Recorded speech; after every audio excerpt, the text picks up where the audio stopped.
Hey guys, I appreciate you wanting to enjoy the show.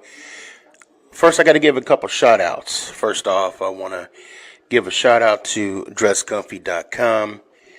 She has the latest and greatest for SneakyG man merch. So please check it out. dresscomfy.com. Also want to give a shout out to 3 a.m. water hydration for the go-getters. Natural spring water. Go get it. Now let's go do the damn thing.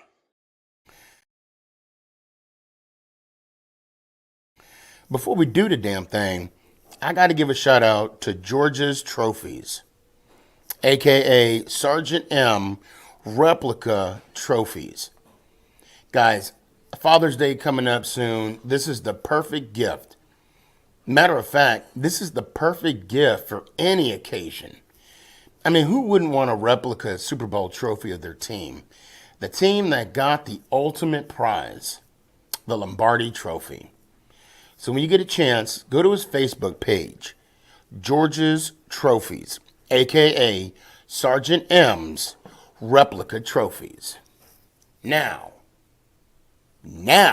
we gonna do the damn thing.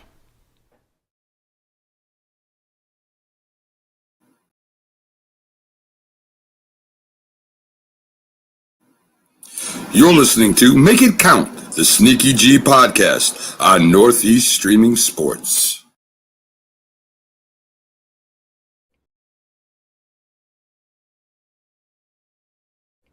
Is this thing on? It's your boy Stefan, a.k.a. SneakyG. Yeah.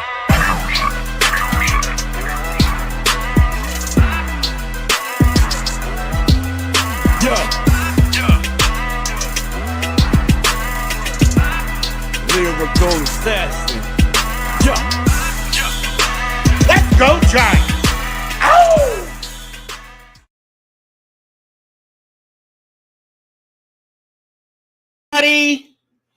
It's your boy Stefan, a.k.a. SneakyG. But today, with the whole talks of, Saquon and how he was possibly going to, maybe sit out of the year, this year or whatnot. And, the argument of him and the franchise tag and all that good stuff. As a fan on the outside looking in, I don't know the struggles. I don't know what the negotiation looks like. I don't know what it sounds like. I don't even know what it feels like. Okay. All I know is I like I said earlier, like a couple weeks back, I'm a hypocrite. I'm an honest to God hypocrite because I want Barkley to be on the field. I want him to sign a long-term deal. All right. But I also want him to do what's best for him. And he has to make a decision that he's ultimately going to have to live with for the rest of his life. And I got a guest here that if you're in the DFW area and you're an offensive lineman, if you don't know who this guy is, then you don't know football. If you're in the DFW area and you haven't, Googled him, tweeted out, I mean, whatever the case may be, this man knows his stuff about how to be a professional on and off the field. We're gonna talk about his college career. I do have Ant in the backstage as well too. I'll bring him on as well. Played for the Carolina Panthers, played in the Super Bowl, played with the Buffalo Bills in that instant classic game. Let me just stop wasting this time. Daryl, welcome to the show. Welcome to the show, man. What's going on, man? Not much, bro. Not much. So first off, thank you so much for joining us tonight. I just want to talk, let's talk about Trench Mob real quick. Okay. And the appreciation I have for you, because to me, you're kind of the individual, right? You've been there, done that. You know the ins and outs, the fundamentals, if you will, of offensive linemen. And of course, with Nick, you're training Nick. And I just want to appreciate, first off, how much I appreciate you, what you're doing for my son.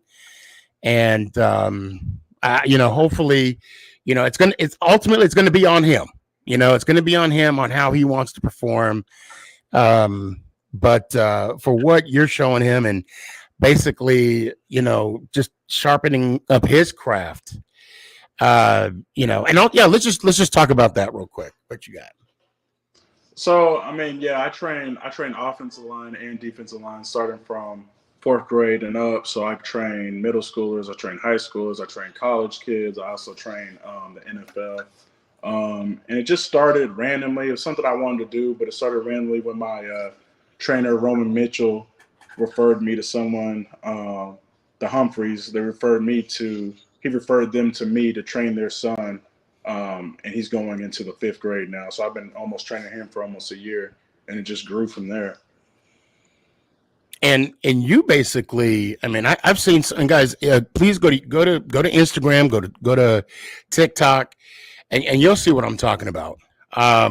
You have I see that you have circles where they work with the hands, work with the feet, work with the balance.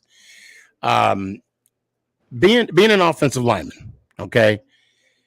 Throughout college and throughout the pros, and I've always, even when I was playing football, and I was a quarterback back in the day. I don't know if I shared that with you.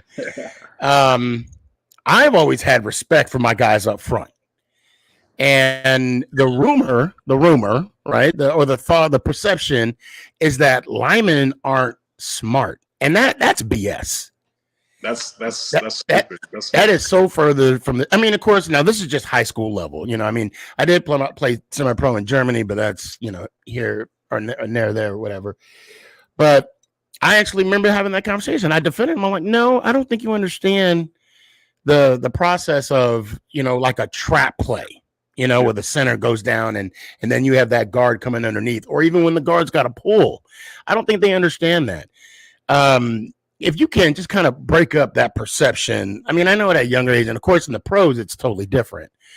But how, I don't want to say difficult, but how much of a process it is to be an offensive lineman? Man, first of all, I'm going to say, other than the quarterback, yeah, we're the smartest people on the field, on both sides of the field. Because we have to, in a sense, we definitely now have to kind of see the whole field as well, too. We have to see. I remember when I was first taught in college by Coach Beadenbow, check and see if the safeties are topped over the nickel or the Sam. That'll tell you if the nickel's coming. Or if the linebacker is aligned a certain way, that'll tell him if he's coming, And we have a certain technique for each and every play. And then on top of that, we all have to work together and communicate every play. Mm-hmm. Every play. And then on top of that, if we lose one play, we look stupid. We could be having the best game. We could give up a sack or just give up a tackle for loss, and we look dumb, and everybody's trash talking us. So, man, our job is very hard, and I think people are appreciating us more now. But I think people still don't understand. So you normally do individual training, and then you do groups as well, right? Mm-hmm. So you do. When do you do the individual? When do you do the individual trainings, and when? Because I know Nick, he meet up with you at 11:00 at Lake Dallas.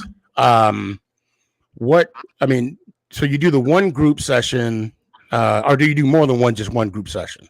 So I typically do. My schedule is Monday. I train youth kids like 4th and 5th graders at 6:30 p.m. at the high school. And by the way, I use that indoors, so we have a facility. Trish Mom has a facility. Yes, because it is hot. It is hot. It's hot, yeah. But people usually don't have a facility and with full equipment. And then on Tuesday, it's either high schoolers or middle school groups. Same time, 6:30. It'll be at my house. I have a huge backyard. I have football turf, and I got my own equipment, so we get active then. Same thing, same time on Wednesday, high schoolers, and now Thursday I've been doing at my house D lineman. Friday I take off, and then Saturday is usually when I have all ages. I have high schoolers, middle schoolers at certain times. I have college kids come in, NFL clients. So yeah, it varies. And then Sunday I take off, but individual sessions are first come, first serve. So whoever contacts me first, or through my site, or through email, text, or my social media, if they want to set up an individual session, that's first come, first serve. Okay, perfect. And how can someone get in contact with you if they want to pursue this even further? So right now, you can go to my website, www.trenchmobacademy.com, mob with 2 B's. And then I'm more active on Instagram and TikTok, Trench Mob Academy. Same thing with Facebook, Trench Mob Academy. And then I have a Twitter too. I'm probably going to butcher the name, but I think it's DWill_TMA. So, yeah. Okay. Yep. And I know Nick's coach is very familiar with you. So I mean, obviously, Nick goes to Flower Mound, and I mean, your name coming from that coach. I mean, your name speaks volumes, and he highly recommended you to Nick, and then that's how I found you. Nice. And he messed up, guys. He gave me his number, and I haven't left him alone since. So now let's transition. So you played for Oklahoma in the Big Ten. What was it like? Big 12. I'm sorry, the Big 12. I'm sorry, Big 12. I'm thinking, I'm a Wolverines fan. My bad, and so is Ant. And Ant, I'm going to bring you here in a little bit. What was it like going from high school, Lake Dallas, and also you did a little track and field too, huh? I threw shot put for 1 year. My second year I got hurt, so really 1 year. Yeah. I too did shot put and discus. How far you throw? Not too far, but with some training, I'm pretty sure I can get it back. It's been a minute. Yeah. I would see. This is the moment where I wish I could talk some mess, but I'd be lying. I'd be straight up lying. I'd be like, I should make a hat bet with you like I did the Sam Williams. No, but so you went from playing high school football. How far did you guys go in the state playoffs with Dallas? Playing in Dallas. With Lake Dallas, man, we didn't have a good playoff run when I was there. Me and James and some other teammates that were there. The furthest we went into the second round, and then we got knocked out. We played. I think my sophomore year we played West Mesquite. My junior year we played. God, I can't remember, but yeah, my first 2 years we were one and done, and then my senior year we lost in the second round. Man, it was crazy because we thought we were going to make a deep run. And what were you 5A or 6A? We were 4A. 4A. Okay. We're still 4A. Yeah. Gotcha. Now I realize that in Texas there's like 32 teams in this. I mean, is it the same for the 4A division?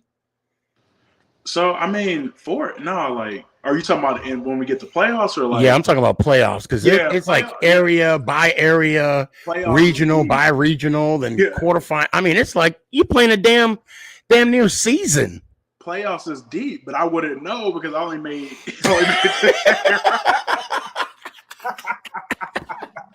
I wouldn't know. But shout out to Lake Dallas, man. I want to give a shout out to Coach Young, both the Youngs, but when I left, they made it to the I think it's the semifinal, so it's like the round before state. Yeah. Kind of like the conference game. Yeah, they barely lost. Like it was like one of those movie type games, man. So, the school definitely damn near been close, So then you went to college, Oklahoma. Mm-hmm. What was the recruitment process like for you? Man, it was crazy. I didn't even know what I was getting into, to be honest, because I started football in 8th grade. But I was just playing football for fun. I wasn't thinking about college or nothing like that. I didn't even watch college football. And then the AD, he's still the AD there now, Coach Head, he came in the locker room one day before practice, and he gave me a letter, and it was from Texas Tech. And that was my first scholarship. And I was excited, but I still didn't understand it. It was a big deal. And then after that, I just kept getting more scholarships. Like my backpack was full of just scholarships, no books, you know what I mean? It was just scholarships, or letters or, stuff like that. So I took some visits, took some junior day visits, did a couple camps. And then I think I took my official visit to Oklahoma and I committed there. But the cool thing was with that is Coach Stoops came down to my house, sat down in the living room, ate dinner with us. My mom made spaghetti that night and ate dinner with us and was just chatting it up. It was cool. Now, wait, pause. Hold on. Was that spaghetti busting? What? Was it? I mean, I'm just saying. Man. That's why he was like, this spaghetti good. You got to come to Oklahoma. This some good. I don't know what you put in this sauce, but I'm gonna take a plate home with me to So when you got to Oklahoma and you redshirted. Now, obviously, redshirting in 2010 was different than redshirting now because it was pre-COVID. There was no, NIL deal or a thing called the portal now. Well, before you got to college, what did you do to stand out? Like from this conversation right here, I go tell Nick, hey, this is what you need to do to get a backpack full of scholarships. What is it that you did? That's a good question. Honestly, man, and the difference between, well, I mean, I don't want to say difference, but like I had the size already. Like I had the height. I was skinny though. Like I weighed like 240 at the time. So I was skinny, but I was still getting scholarships because I was super athletic. But honestly, I would say for anybody or Nick, just be dominant. Be confident in what you do and be dominant. Like for offensive linemen, coaches want to see them dominate in the run game, finish guys down the field, or and be nasty. In the pass game, they want to see them, take the proper sets, use their hands, and still be nasty too, and be physical. So that's what I would say for anybody, trying to get looked at or scholarship. So is it kind of like what I mean, as Coach Prime would say, as a D lineman, he wants a single, mom home. Quarterback, he wants a 2-parent, so with a lineman, I mean, you want them to have like a single dad home, right? Where only the dad raises let me stop. Hey, I ain't gonna lie. I got what he was saying, though. I'm not gonna lie. I got what he was saying. I think everybody did. I honestly did. I think everybody in that football arena, that played the game, understands it. Because I mean, you got to eat, and it's. Matter of fact, Nick started off on defense. I want to say his 8th grade year, and the coach said to me, he was like, "We need to get him angry." And I looked at the coach and I said, "Just take his phone away. That'll piss him off." But no, but then Nick ended up getting on the offense, and that's where he found his love. Now he'll tell you he'll love to play defense again, but. He did find his love offense, and like I told you, when we talked previously, he's one of those quiet assassins. Yeah. So let me ask you this: so you play high school ball, you barely made a dent in the state playoffs, but you go to OU and you win a conference championship. What was that feeling like? I mean, my first year there, like you said, I redshirted, so I didn't really have a big part in that, but it was still dope. You get, the first time I went to Oklahoma and took my visit, Coach Stoops takes you in his office. He shows all his rings and stuff like that. So I was like, damn, I'm getting a ring, and the ring is dope. So after that, I think I helped get 2 more conference championship rings. So right. So anytime you win the conference or the division, that's still a big thing. You know what I mean? And I understand where you're coming from when you say, you redshirted, but you still got on the field. You still contribute in your own way to win that first one. But I understand where you got to put your funk on that championship to make it feel like you actually earned it. Exactly. Now, for the first one that you earned, was it 2013? The first one, yeah. Damn. All right. I think it was 2012. I think. Okay. 2012. damn, did I only win 2? I gotta check it. But I think I won 2 or 3. But I think the first one was 2012. And yeah, that was a good feeling, man. That was a good feeling. And you got drafted by the Carolina Panthers. Mm-hmm. Okay, and you got to play with Cam Newton. Yep. And it was your rookie season that you guys dominated. Yeah. The NFL, 15-1, Carolina Panthers, top seed in the NFC, end up playing Arizona for the NFC Championship, the right to play in the Super Bowl, right? Talk about that feeling, that whole week of preparation. It was at home, so you didn't have to worry about traveling. If you can kind of take us back to 2015, I'll tell you exactly. I was in Denver.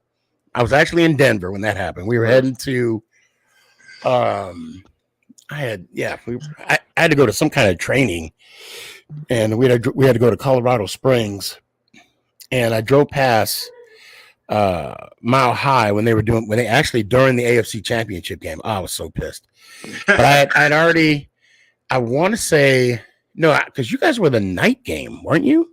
Yeah, we were the night game. Yep. Yeah. So by the time we got to the hotel, I was able to enjoy and watch you guys beat up on the Cardinals.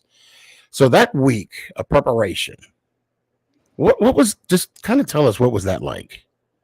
Honestly, it's the same. Like, we don't try to, like, in the NFL, you don't try to change anything up just because it's a championship game or a playoffs. You don't, because at a certain time, a point in the season, like, guys are tired or beat up because, it's a physical game. So at a certain point in time, like, we take off the pads, we stop going in full pads at that point in the season. You know what you're supposed to do. You know what I mean? Right.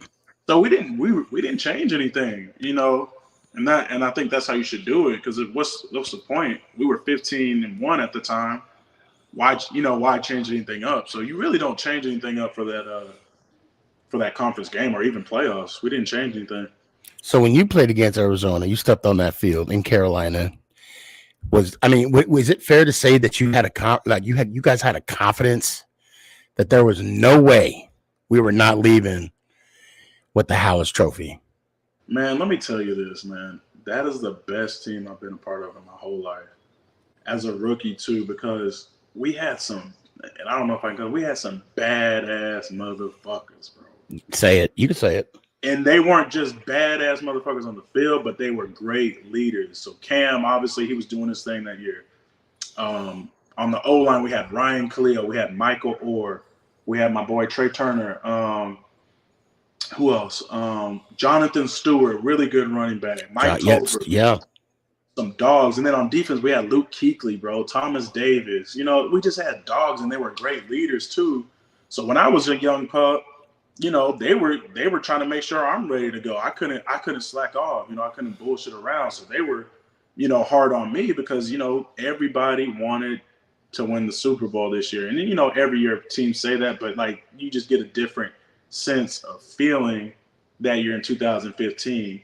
And we just had a great sense of family too, as well. So, man, that's definitely the best team I've ever been a part of. So I'm looking here. You guys had the number 1 ranked offense for points, ranked 11 for yards, and you were top 10 on defense for points and yards. You guys were 6th for points and yards. You definitely had some dogs on that. Dogs, bro. Yep. Cam Newton was the leading passer, obviously, because he was starting. Stewart was their leading rusher, and then Olsen from the U. Greg, come on. Olsen from the U.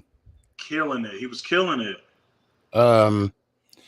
So when you finally had your moment with the Hallis Trophy, right? Knowing, this feels good. I want the next one. I mean, I know that's the initial feeling, but you guys are NFC champs. NFC champ, and you got that trophy right in front of you. What was the first thing that went to your mind? To me, I'm gonna ask you this.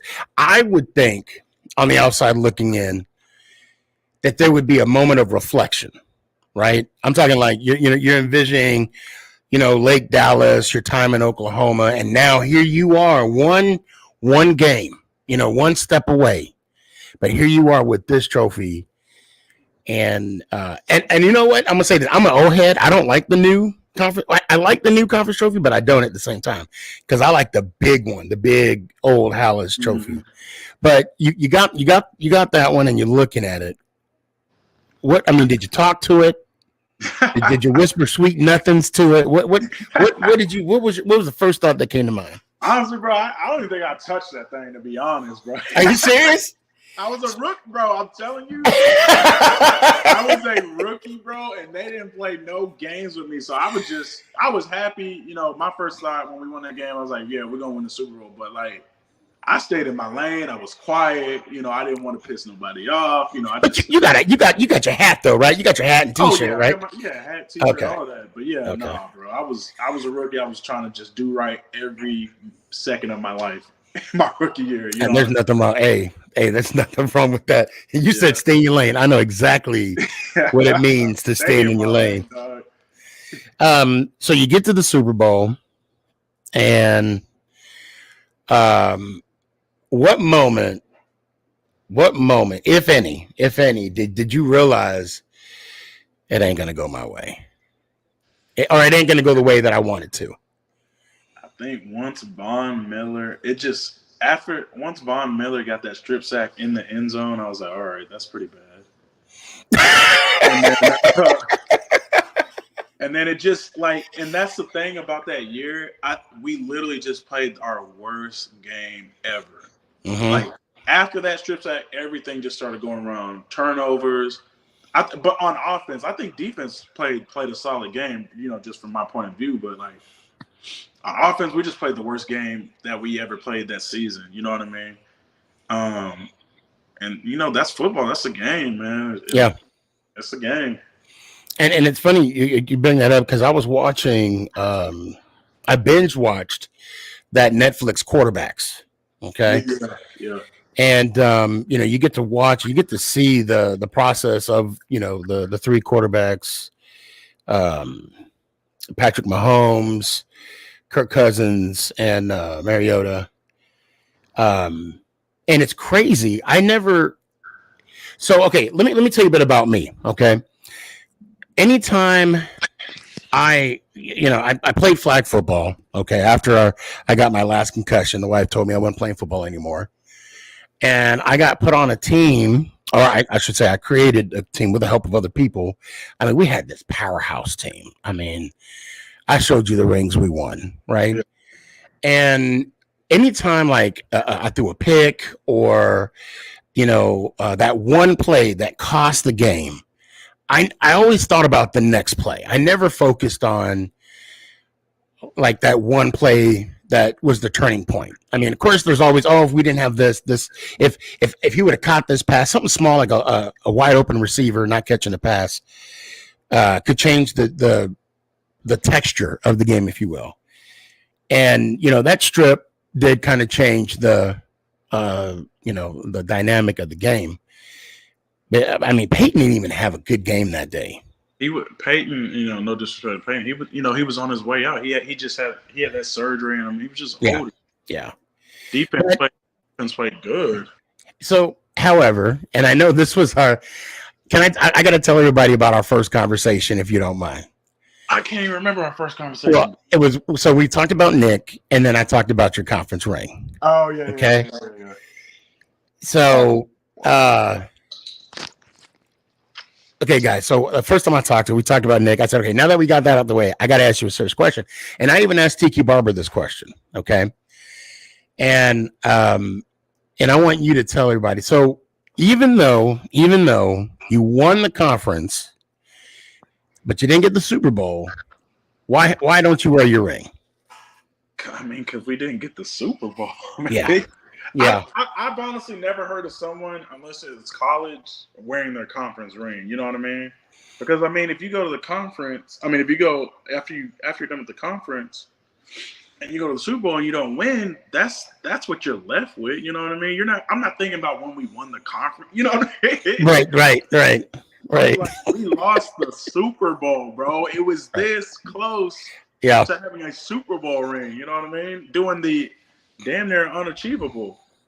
So with that, right? And please, I know this may sound like a stupid question. I've lost big games, not like the Super Bowl, right? Not like the Super Bowl. And tell me if the feeling is exactly the same. When I lost, I mean, so I've won a couple tournaments, I've won a lot of champions, but I've also lost quite a few. And it's hard to get to the championship game. It is hard, okay? To get there, it's hard. To win it is even harder because you can do everything right and still lose, right? And for me, walking off the field, it's like kissing my sister. I remember you saying that. I'm talking like full open mouth, tongue, everything. That's exactly how it feels. I mean, is that fair to say? I ain't gonna say all that. Well, no. I mean, I don't have a sister, so I mean, I don't know if I don't know if you have a sister. If you have a sister, then you don't answer. But I mean, like, I'm saying the feeling is like it's.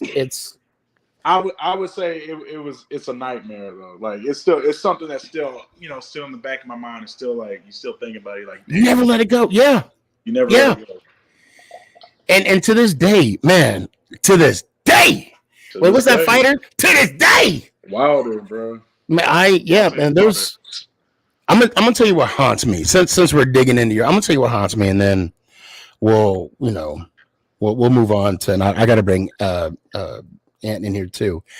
I had the squad in 2006. I had the squad. Now, so we would play on a military installation. We played twice a week. Okay. We actually played, and they broke it down in AFC, NFC. And there were 10 teams in each conference. And we was dominant. We went 8-2. Okay. But let me tell you how dominating we were, right? We got on the field and the refs, let me back up. We shut out 3 teams that year, right? And there was a rule, a mercy rule, that if we were up by 30 at halftime, the game was over. Like it was a wrap. So there were 3 games where we didn't even finish halftime. I mean, it was 42-0, 35. I mean, it was you want to talk about, you had a squad. We had a squad. Yeah. Refs would look at us and be like, so the game started so we were always the last game at 8:00, right? 6, 7, and 8. That's when they had anyway. So the refs would be like, we about to have an early night, fellas. And anyway, so we get to the playoffs and it's 2-game elimination, right? Won our first game, dominate, just destroyed. Okay. Second round of the playoffs, and this would give us the right to play in the semifinals. I'm sorry. We're playing in basically the winner bracket. I guess because we had to win one more game and then we were in the championship. So yeah, it was like the quarterfinals or whatnot in the winners bracket. And we were up 19-0 in the second half. Our hothead, right? And their hothead on the squad. They took a swing at our hothead, and of course, our guy swung back. And which one did the ref see? Obviously, the second. Yes, they don't see the action; they see the reaction. Yeah. And the one black ref that was on the field, so the rule is once you get kicked off the field, you got a minute, or that's an automatic forfeit. So he said, "You out," and then he did this. Watching his watch. And I'm trying to tell this dude to get off the field. I'll get your stuff, whatever. So your homeboy wasn't getting off the field. He was not getting off the field. Automatic forfeit. Wow. So we had to stay on the field, play another game. And we made it to the loser bracket semifinals. And we actually lost to the team that ended up winning the whole thing. In the losers bracket, they had to beat the team twice, whatever. This is 2006. 2006, and I'm still thinking. And you know what? I got a conference ring for that, but I don't wear it. No, you can't wear it. Not after, and that's what I'm saying. Not after that, bro. You can't wear it. Because I look at it and I'm like, anyway, okay. Anyway, so I want to talk to you because in your career, and this is why I'm going to bring Ann in here. I didn't forget about you. I promise you, Ann. So I posted in the chat when you guys were talking about why you don't wear the conference championships. And my point of view is who wants to wear a participation trophy? I mean, think about it. Who wants to wear that? It's like, you had a great team, but you didn't quite do it. Nobody wants to do that. Yeah. It's ridiculous. To me, I just look at it as you still had to win it to get that. Yeah. That's my take from it. That's how my mental or my positive spin on it was. But I mean, I get it. I mean, you asked me, somebody off the street, would you wear a conference championship in the NFL? You know, if you made it to the Super Bowl, me, yeah, I'm wearing it. Right, exactly, yeah. So let me. So back to that point. So that after that year, I had a former teammate. He played with me in Oklahoma. He was on the Broncos team that won. And him and my wife and his wife, you know, they were friends at the time. So they had a destination wedding, and we ended up going. And every time I saw him, he just laughed at me about the Super Bowl, bro. You know what I mean? It hurts, bro. I'm not gonna wear a conference ring. Like, all they're gonna think about is, oh yeah, we beat you in the Super Bowl. All I'm gonna think about is, yeah, we lost the Super Bowl. Yeah. And you know, it's funny. They say the perfect gift to give someone is a watch, because if you know, depending on how that relationship ended, determines, you know, if they still wear that watch or not. Because when they go see what time it is, you're like, damn, I let that one go. You know, see, now I should call her. You know, my brother's wife thinks totally different on the watch. If her thing is, if someone buys you a watch, that means time's running out. As far as couples, if someone buys you a pair of sneakers, that means they're gonna run out on you. I'm like, bro, you got to chill with that. Yeah, that's crazy. Well, I'll tell you what, my wife bought me a Movado watch, and that bitch is nice, and I ain't going nowhere. So, I mean, I'll tell you that right now. So now that I got you here, and I'm pouring water in my cup, negotiating a contract. So I know you went from the Panthers to the Buffalo Bills. You signed, it was a 4-year deal, right? So I went from the Panthers to the Bills. I signed a 1 year. Then that's right. The next contract was a 4-year. It was a 3-year. It was a 3-year. Oh, 3 years. Yeah. So contracts in the NFL, they're not guaranteed, right? Nah. So I hope I didn't open up another sore spot. This is a sore spot for me. And I mean, and again, I want you to educate not only myself but people that are watching, all 4 of them. You know, that whole process, because the situation with Barkley, it doesn't make sense to me. I'm not going to speak for everybody, but to me.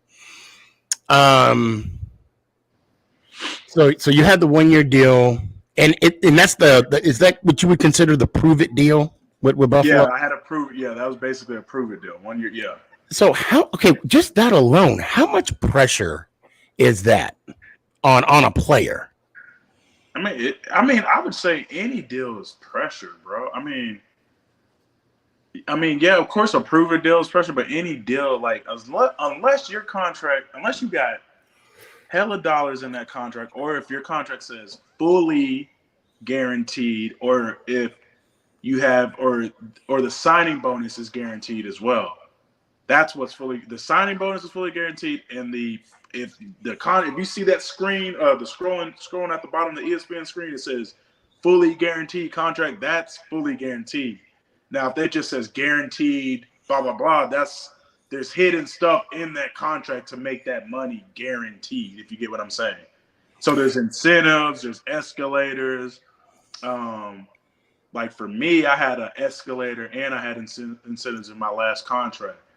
So that was part of some of the guaranteed money, but I have to earn that, you know what I mean? Or I have to be on the roster at a certain point in time, you know what I mean? So again, if it says fully guaranteed, yeah, that's fully guaranteed. If it's a signing bonus, a whoop de whoop de whoop, yeah, that's guaranteed. But other than that, yeah, no, you working for that money. So I know a lot of people were, coming at Giant fans about the Daniel Jones contract. Mm-hmm. But when you dig into it and you go into the weeds, he got 82 million guaranteed. I mean, if I'm not mistaken, I know it's 80 something. And I think it was 86. 80. Okay, 86 guaranteed. 86 $86 million. But when you look at it though, it's only a 2-year deal because the team can opt out of him in 2 years. Yeah. So if the best you can, of course, just go off of your experience. I can speak from my experience. So, okay, and I'm not going to break down the numbers or nothing. No. After my third year with the Panthers, I had an all-pro season. So, we were in negotiation with the Panthers to get an extension. So they finally, we got to the final number, in which, by the way, negotiations take forever. Mm-hmm. Like I was sitting there biting my nail. You know what I mean? I'm just thinking about it every day, hitting up my agent, like, hey, what's going on? It takes forever. So finally, when I get back with the final contract, like say, hey, the GM will say, hey, this is it. This is all we're going to offer him. So that deal for me, my agent told me, if I remember correctly,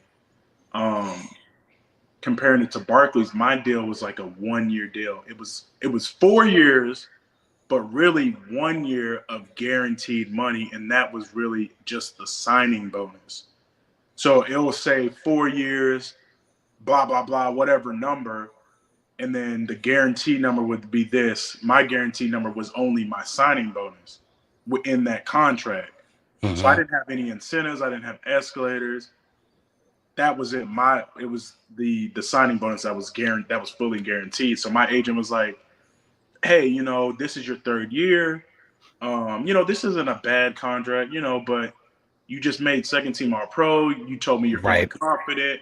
So you just got to play one more year really good, and you can really break the bank, break the bank. Sorry, I'm tongue-tied today. Yeah, no, I do it all the time. I do, and I mess up names. So go ahead. But that's where the pressure comes. So yeah, I didn't take that contract because I was like, yeah, I'll just play one more year. I'm feeling hella confident, like hella confident. So yeah, but it was still pressure for me. I'm still thinking about that contract. I should have took that money. So my fourth year, second or third day of training camp, I tear my patella. I dislocate my patella. Yeah. Dislocate my patella. So I'm like, damn, I should have took that money. So I talked to the doctor. They're like, okay, you can recover in 6 weeks and possibly play the first game of the year, or you can have season-ending surgery. He broke it down in a percentage, and so I'm thinking I want to play because I still want to get that. I want to get that big contract after this year. So I ended up doing it, and I feel like I rushed into that first game. Mm-hmm. So I think I got to the fourth. We played the Cowboys at home. Fourth quarter. I got to that fourth game, the fourth quarter. Yep. I think there was like 8 minutes left on the clock. So I was like, yeah, I'm about to make it. I didn't play my best game, but I played good enough. About to make it. A tight end on our team throws DeMarcus Lawrence into his helmet into the same knee that I jacked up, and I completely blew out my knee. I had a brace on it and everything. Completely blew out my knee, bro. Completely blew out my knee. So after that, I'm working my butt off, recovery, blah, blah, blah, physical therapy, surgery, all that. They still offer me a deal. They still offer me a long-term deal, but, it was obviously less, but it was still good money, but we still felt like we can go into free agency and make more. And then that's where that Prove It deal came. Nobody offered me anything more because, they were worried about my knee. Right. So, and that's where the NFL has to do better with the guaranteed money. You know what I mean? Because you can get injured anytime, anytime. Right. So Barkley was big. And again, I know I say Barkley, and I want headway with this because I don't want to put you in a situation. I want you to speak for your experiences, and your experiences only. So when Barkley was talking about, being a Giant for life, but also doesn't want to be disrespected. Mm-hmm. Is there a way that you can be respected and also still have loyalty? I mean, honestly, he's respected, but I get he wants to be paid like he's respected. You know what I mean? Right. And the only way is if they both come to terms. You know what I mean? It's really two people coming to terms. It's the GM or so to speak, the organization paying Barkley what he wants to get paid. It comes down to two people, two things or whatever. And I ain't gonna lie, that shit sucks, man. He definitely needs to get paid. Oh, I agree wholeheartedly. 100%. I wanted to ask you real quick. So when you're doing contract negotiations and they talk about, what the market is at each position, how big and how important is what the market is? How important is that? I think that's huge because that's the big thing on it. You want to get paid what your market value is. So, and I'm going to just use my experience. Of course. Again, going into my my negotiations with my second contract with the Bills, the 3-year deal. I took the deal because my agent was like, yeah, that's pretty much your market value. So I was like, okay, yeah, I'll go back to the team that I love. I was very comfortable. I just rejuvenated my career. I was like, yeah, I'll go back. That's my market value. So after, and I'll jump into this already. So after my first year with them on the deal, they asked me after the season, they asked me for a pay cut. So I'm like, hold on. I'm like, what? And did that come out of nowhere? Like, how does that conversation starts off? Like, I'm really curious about that. So for me, if you don't want to get in the nitty gritty, you don't have to. No, I mean, no, I don't care about talking about it. It's funny, but this is the first time I'm openly talking about it, which is crazy. I thought I would never openly talk about it, but I don't mind talking about it at all. But I wasn't shocked because, first off, and again, I'll just start saying by this, I have no ill will towards the Bills. I have no ill will. Mm-hmm. I still love those guys. I have no ill will to anybody. But the GM there is notoriously, they do pay cuts. They do it a lot more than other organizations from what I see, from my opinion. So, I've seen some of my teammates already get pay cuts. So I wasn't surprised by it. I was like, yeah, he may ask me for a pay cut. But that year, I mean, what he told me is basically he's asking me for a pay cut because they had asked me to move to guard because we were having offensive line issues that year. So that year on my first big contract deal, I was actually flip-flopping from right guard to right tackle. Mm-hmm. And I was still performing well, in my opinion. So I wasn't shocked, but I still felt disrespected. I'm like, I felt like I did a lot for the team at a flip of the switch, going back from right guard to right tackle. And if you guys still remember, this was the second year of COVID. It was dying down, but it was still COVID. Mm-hmm. So we were still testing. So people say a lineman will test positive for COVID. So he's out. So I would have to flip back to right tackle or right guard on a Thursday or a Friday. Right. Yeah. So basically how it works in the NFL, Wednesday's your big workload day. You may do full pads or whatever, but that's your full workload day.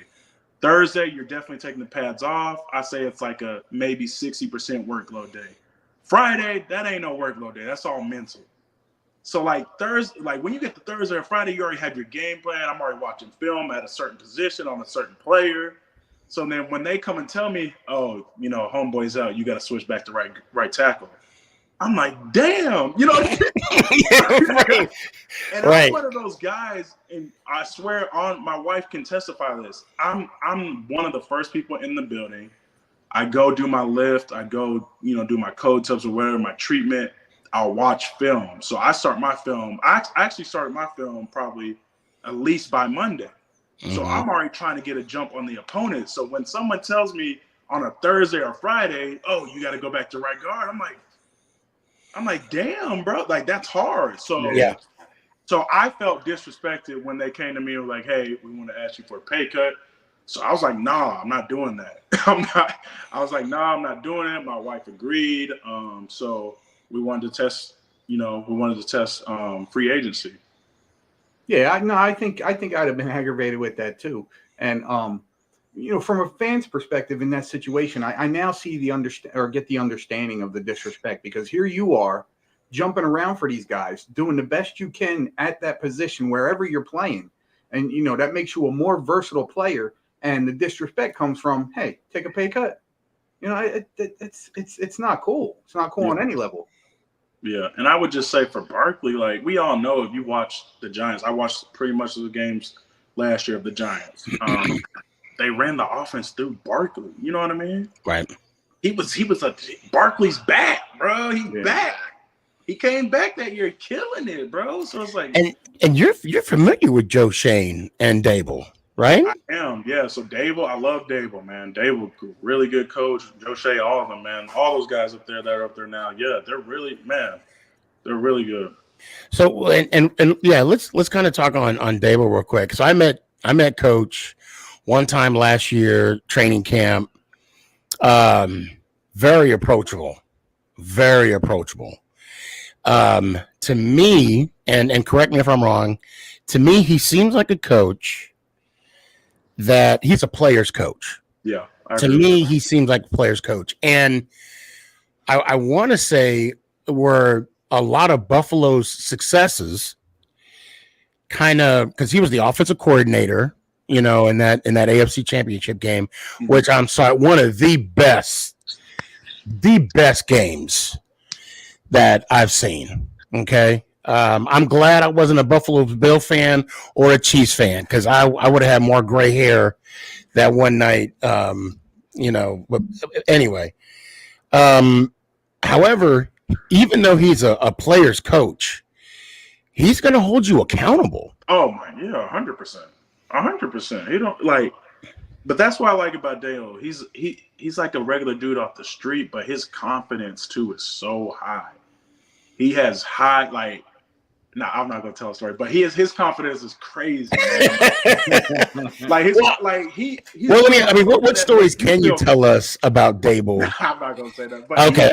I'm definitely not gonna push. I'll just say, like we used to have a lot of games in the locker room or in the meeting rooms, and he's over there competing with players. Like receivers, digs, or whatever, like shooting hoops or whatever, competing, high confidence, man. Like, and that rubbed off on us, and then his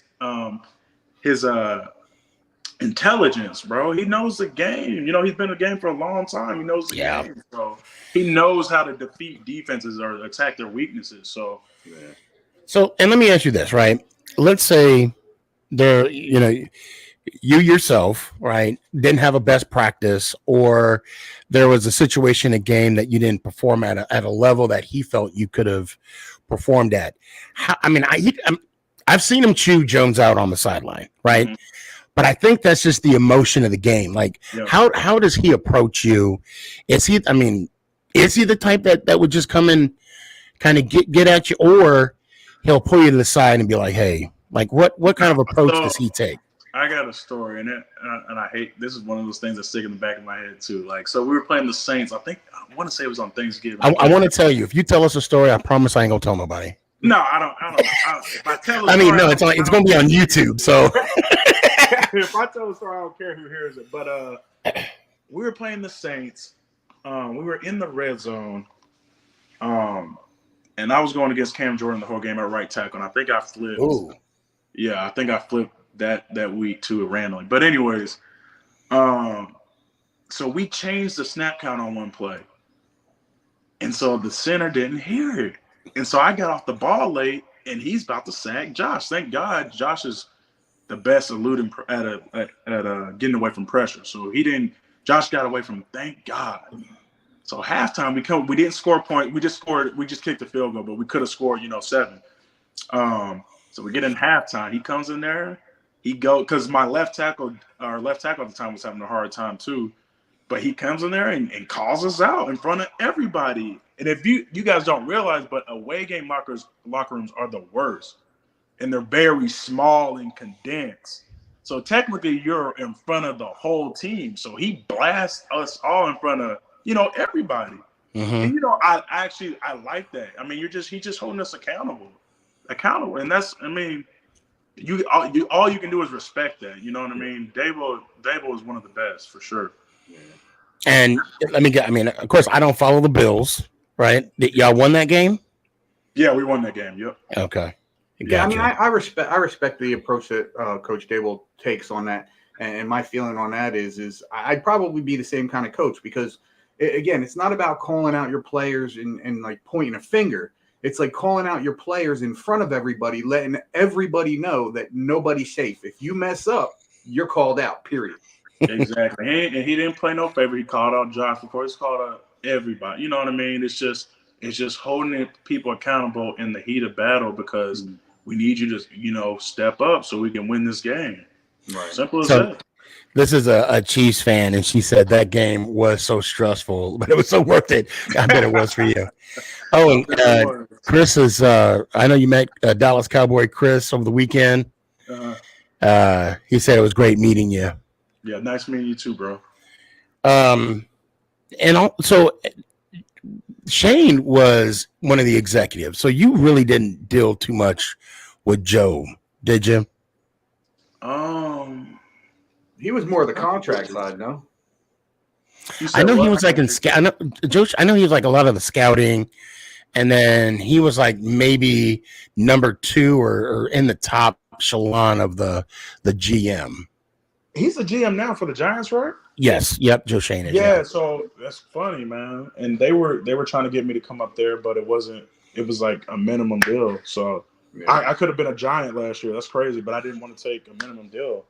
That'd have been crazy. Yeah, it would have been. I really wanted to go up there, but I think they had cap issues or something like that. But oh yeah, we were in salary cap hell. Yeah, I really wanted to go up there. That would have been cool. Hell. And call me biased, but navy blue would look really good on you. I like navy blue. Colors, yeah, I like them colors. Yeah, I like to call it Dave Gettleman, the gift that keeps on giving. Yeah, yeah. Had we not have Galladay? Had we not have Galladay, you would have been on the team. Yeah. But he was my GM in Carolina. Oh, that's right. That's right. Dave Gettleman drafted me, so I owe him a lot too. I mean, respect to him. He drafted me, so. But yeah, no.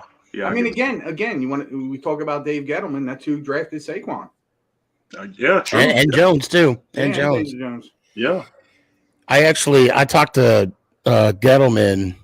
I want to say it was 2021 when the Giants came here in Dallas, and I have the 4 replica Super Bowl rings and the NFC Championship ring, and I was showing them off to him, and I'm like, I need you to do me a favor. I need you to get me one of these, and he said, we'll do our best. Yeah, he retired that year. That was the year he retired. He's a good dude, though. He's a really good dude. You know what? He came to me. I got a selfie with him. I can't complain. I think for me, I try and see the positive in everybody. Okay. And I appreciate the way he drafted players because we got Andre Thomas in the first round. Andrew, see, I told you I mess up names. And then we also got McKinney in the second round, which I thought was awesome. And then the following year, that's where we got KT and then Ozies. The first, yeah. Y'all drafted last year y'all drafted a right tackle in the first round. I forgot his name, but he's Evan Neal. Oh, yeah. Neal, yeah. Yeah, that was Joe Shane's first draft.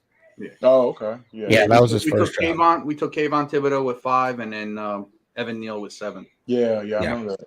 Yeah. And so, and let's talk about those two guys right now, Thomas and Neal. What do you see in those guys that stands out to you that they deserve to be a top 10 pick? So with Neal, he's very physical in the run game. Like easily, very physical. He has a good size. He's built. I say though, he needs to clean up his pass protection. But as a rookie, you're a rookie. You're throwing in there. You're going against dogs at the D-line position. So, and honestly, I know the O-line coach, Bobby Johnson. He's going to get him right. Yeah, he's going to get him right. So, I mean, that was his first year. He's going to get him right. So, I think once he cleans up his pass pro, he's going to be, legit for y'all. And he's another one of those offensive linemen that you can bounce around, put him in different spots. And he's done it with Alabama a lot of times. Yeah. Like he'll tell you. Did he play left tackle at Alabama too? Yeah, I think he did. Yeah. And also with Neal, you're right. Last year was his rookie year. Yeah. We actually had a Cowboys fan last year critique him, called him a bust after a preseason game. No. One preseason game. Called him. I mean, how do you what?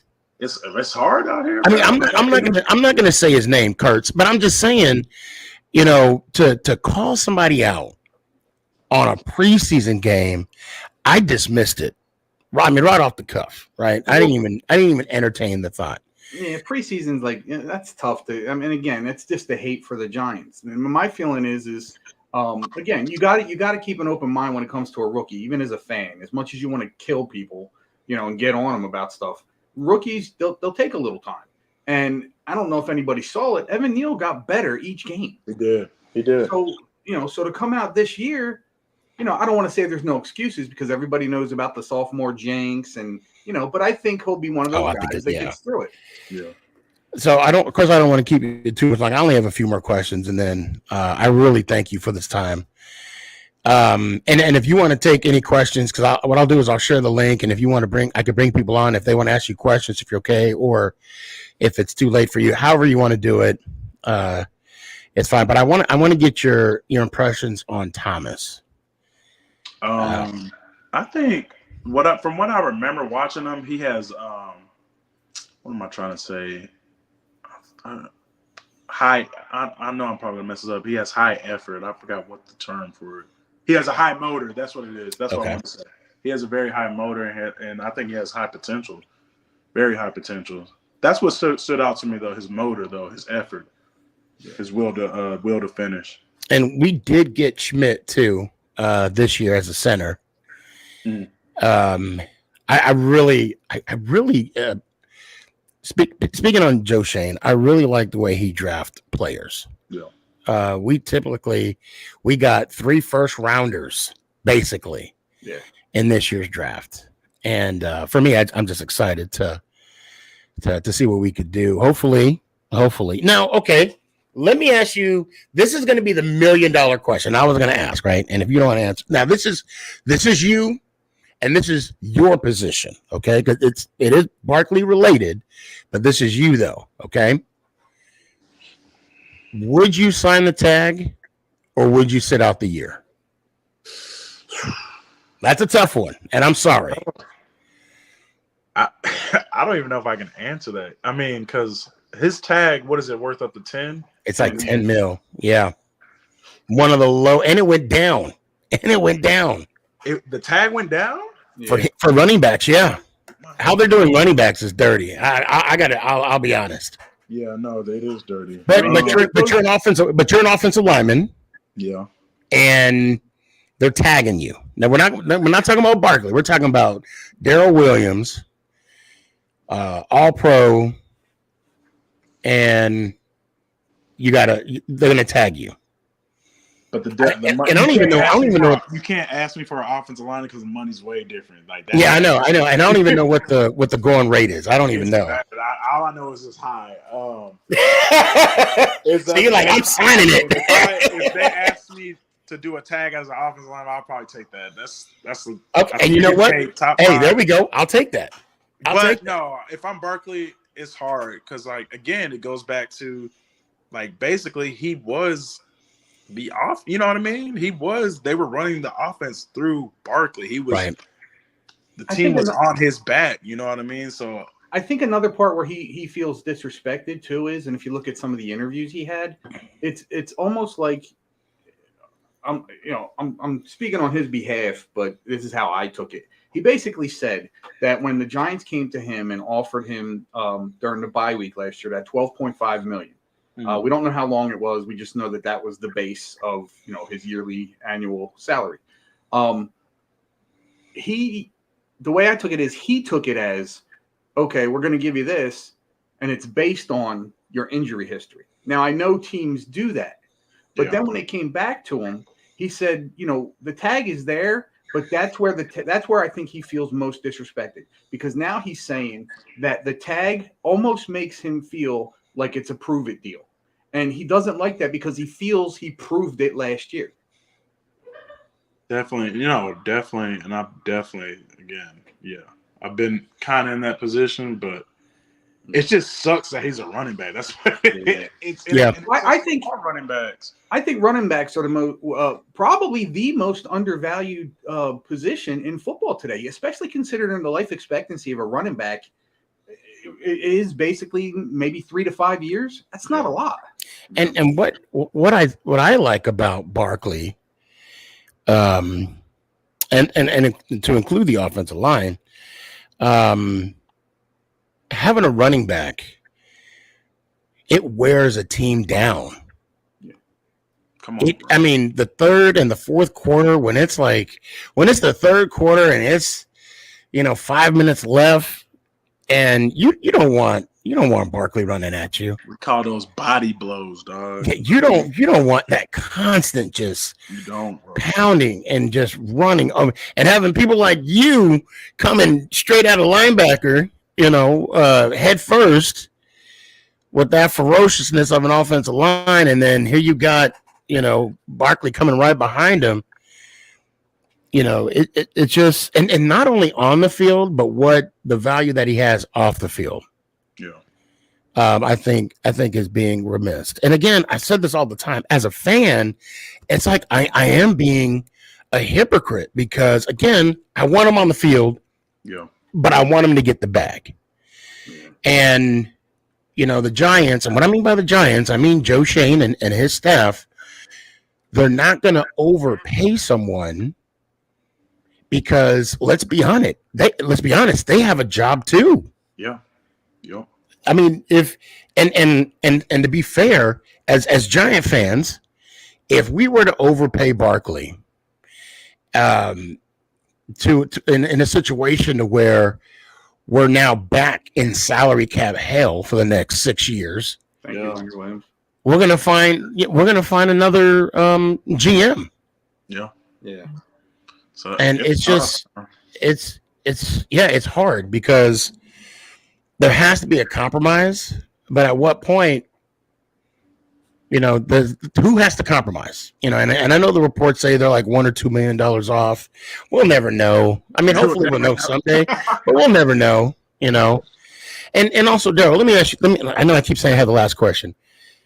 I mean, maybe because you were in Carolina or in Buffalo. And I'm not saying that the Giants are sabotaging the market or the media, but how fair is it to players when certain leaks come out that they make outlandish claims? What was the Jones Daniel? What do you want at 150 million? Yeah. And that wasn't the case, Like when you're a player and you hear something like that, I don't know if you've been in a situation like that. What does your agent tell you to do? Like, nope, don't. I don't. Yeah, I've never been in a situation like that. I never have. But yeah, it's bullshit. It's great, I've never been. I'm glad I've never been in a situation like that. Yeah. I'm glad I've never been in a situation either. Although. I kind of wish I was, because then I'm getting paid. I get some kind of money. What are your final thoughts that you want to share with us Before, I mean, unless you want to stick around for a little bit, it's up to you. I can. I just got to put my phone on the charger real quick. You said if people want to ask me questions. Yeah. Yeah. I got to just get my phone on. So I'm like 8%. Oh, okay. I can stick around for like 10 more minutes. Okay. All right, I'm putting the link out as well. Let's see, I got the private stuff. Okay. I actually have a question for Daryl when he gets Okay. Yeah. I'll go ahead and get set up. I'm not gonna, get on you. I think it's interesting now that podcast came out about him talking. Do I got to move or am I good? Yeah, you're good. You're good. Yeah, sorry. I'm just trying to. Is that good or do I need to move? I can move. Okay, Dash got a couple questions. Yeah, I think right there is good. If you tilt your phone a little bit towards you more, you should be all right. Sorry about that. My phone about to die. I didn't even realize. No worries. Okay. All right. And also too, would you be willing to come to my house if I have a cookout? I might, if I'm free. I might. Okay, all right. You said yes, so I'm gonna hold you to it. So what I wanted to ask you is, and I played both sides of the ball in high school. I got you, Dash. And I know high school isn't the same as the pros, but I gotta ask, and in my eyes, when I watch a game, the perception is that defensive linemen and the defense in general they're like super violent, just ball hawks. They want to get on the ball, blah, blah, blah. What I see is that offensive linemen are probably the most violent players on the field. What is your take on that? And again, try not to be biased. No, that's 100%. I'm sorry, these lights. But no, that's 100% because the only time I think a defensive lineman is violent if they're bull rushing me. Mm-hmm. Honestly. So, but we're violent in run game and pass game. D linemen nowadays are trying to work our hands. They're trying to get our hands down. They're trying to swat our hands out or get around us. You know what I mean? Yeah. So no, I think definitely O-line is definitely the most violent on the field, 100%. Yeah. I think when you talk about the hand movements and all, it kind of reminds me of Greco-Roman wrestling. It's all about the hands and the positioning of the hands and what you're using to push off and stuff like that. Yeah, 100%. Again, these D linemen are looking to knock our hands down foremost. Or if they're gonna bull rush, they're gonna try to set up the bull rush. You know what I mean? Right. In my opinion, when I played, I liked when guys bull rushed me because I was bigger. I weighed like 350, so I was like, yeah, just run down the middle of me. I'm gonna stop you. But nowadays they're gonna try to get to your edge, and get to the quarterback. Yeah. Oh, okay. Hold on. First off, Coach Ed, he said he loves your shirt. Where can somebody? If you want to cop some merch, go to my website, man. The shirt's on there. We ship out too. There you go. You answered my question. Hold on, Dash. All right, let me bring Dash is a Dallas Cowboys fan. Go ahead, Dash. What's up, man? Long time no see. Yeah, literally. So at first I had 2 questions, now I have 3. So first question is, what do you think about the Dallas Cowboys?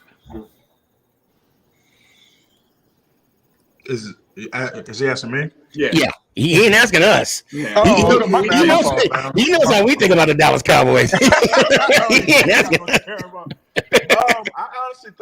I honestly thought, what round did they make it to last year? Was it the second? Yeah, divisional round, yeah. I honestly thought they were going to make it to the conference round. I honestly think they're going to be good again this year. I think Dak is going to have a better year, to be honest. That defense is still going to be good. The O-line is going to be better because I think Tyron was hurt last year, most of the year. Yeah, but you got to think too. Like Zach Martin is, a little pissed off about his contract. Yeah, I saw that. Yeah, that's the big blow if Zach Martin sits out. But I think as long as everybody stays healthy, I think they're gonna have a good year, man. I think they're gonna have another good year. I think Dak is actually gonna have a better year than last year. Knock on wood. And for me, I just hate the Dak hate because look, can you hear me well or no? Yeah, I can barely hear you. I can't. All right, sorry about that. But For me, I hate the Dak hate, and I just love your honesty. Honest. How do you say the word honestly? Yeah, that's a weird word. Honestly, Yeah, your honesty. You like his honesty. Honesty. There we go. Thank you. Yeah. But I love the honesty. So the next question is, when you played against the Cowboys, which player was the hardest to like defend? Great question. Oh my! So I was going against DeMarcus Lawrence the whole game, and that was coming off an injury though. But no, he was nice. Yeah, he was really good. So I mean, yeah, DeMarcus Lawrence. I'm glad. Last year he had a good year. I know y'all probably looking at me right now, Sneaky Junior, but I'm glad he had a really good year last year because that's the player he is, man. He's really good. I really respect him as a player. Lawrence, he actually did me a favor. He actually created a Dallas Cowboy hater. There was a game that a Giants fan walked up to him and wanted him to autograph something. Yeah, I saw that. And he was like, he said, "Wrong jersey, son," and kept walking. A little kid. And no, it was a little kid. Yeah, it was a little kid. Yeah. Do I have it? I don't think I have it here. Oh, wait. I do. Here we go. Here. Check it out. Yes. Come on, yes. Get the right jersey, sir.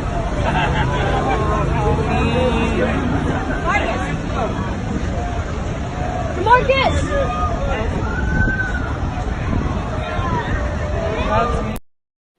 Oh my goodness! Brutal. I love it. Brutal. I love it. And that kid drove, and I know Miguel. Okay, I know the kid. I met the family. Great family. The Giants hooked him up, right? I mean, he met Barkley, and he got like the red carpet, which he deserved.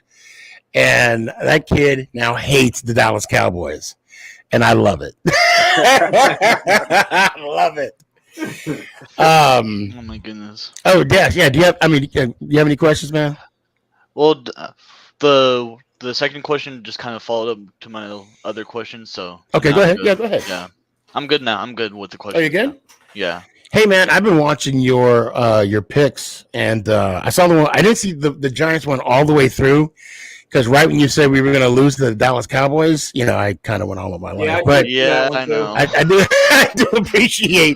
do appreciate your honesty, and obviously you are one of the realest Cowboy fans out there, and I have no hate for you whatsoever. He's non-biased. I like that. He is very non-biased. So, and Daryl, I know we didn't discuss this, which I should have. So when since you've been on the show, when you get off the show, no matter what team you're on, you have to say the following. Dash, let me hear one time, man. Before I do that, can I just show one clip of what Ant said yesterday on his show? Oh yeah, sure. Go ahead. You'll absolutely agree. Okay. Okay. Yeah, let me see. Let's see. Share screen. It's this one. Nope, not that one. Right here. All right. I say right here. Okay, here I'll add it. Here we go. All right. Well, you'll absolutely agree. Like I mentioned about Zach Martin not showing up to training camp, and I said I would absolutely hate to lose this player because he's been with us for 13 years, best guard in the league. So this is what he said. This is how I feel about contracts. If you sign a contract, shut your mouth. Yeah. Shut your mouth. You basically said at that time that for this amount of years, each year I'm going to accept this amount of money. That's an agreement. That's what you said. Nobody said, "Oh, if you become a Pro Bowler, you get this." Those are called incentives. So if that's not in your contract, sit down, shut up, and play for what you signed on. I cannot stand when players, and this includes Giants, I cannot stand players that'll sign a contract and then want to renegotiate because they made the Pro Bowl.